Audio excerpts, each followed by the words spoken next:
எத்தனை பேர் வந்து கல்யாண பத்திரிக்கையை கொண்டு போய் கொடுத்துட்டு, அவங்க "அப்படியா? பொண்ணுக்கு நகையெல்லாம் வாங்கிட்டீங்களா? இன்னும் இல்லையா? சரி. என்னென்ன வேணும்னு ஒரு லிஸ்ட் குடுங்க." அப்படின்னு கேட்டு அத வீட்டுக்கு அனுப்புனாங்க. அதெல்லாம் தெரியும். புரட்சித் தலைவி அம்மாவை பற்றி தான் பிரபல பத்திரிகையாளர் ரவி பெர்னாட் அவர்கள் பிரபல சேனல் ஒன்றிற்கு அளித்த பேட்டியில் இப்படி குறிப்பிடுகிறார். திருமணம் போன்ற சுப நிகழ்ச்சிகளுக்காகவோ அல்லது வேறு ஏதேனும் சுப நிகழ்வுகளுக்காகவோ கட்சி நிர்வாகிகளோ அல்லது தொண்டர்களோ அம்மாவை அணுகினால் அவருடைய நடவடிக்கைகள் எப்படி இருக்கும் என்பதைத்தான் இப்படி குறிப்பிடுகிறார் திரு ரவி பெர்னாட்.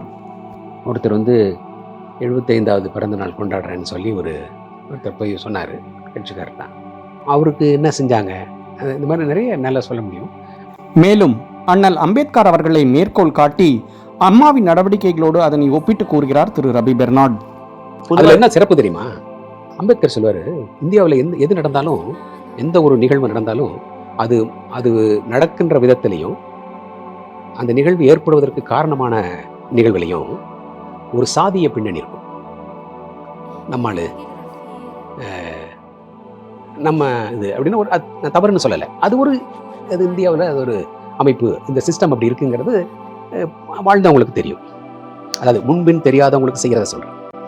அதையெல்லாம் தாண்டி நீ என்ன ஜாதி, நீ என்ன மதம், நீ என்ன இதுக்கு முன்னாடி என்ன திட்டின, இதுக்கப்புறம் நீ எனக்கு விசுவாசமா இருப்பியா, அதெல்லாம் கிடையாது.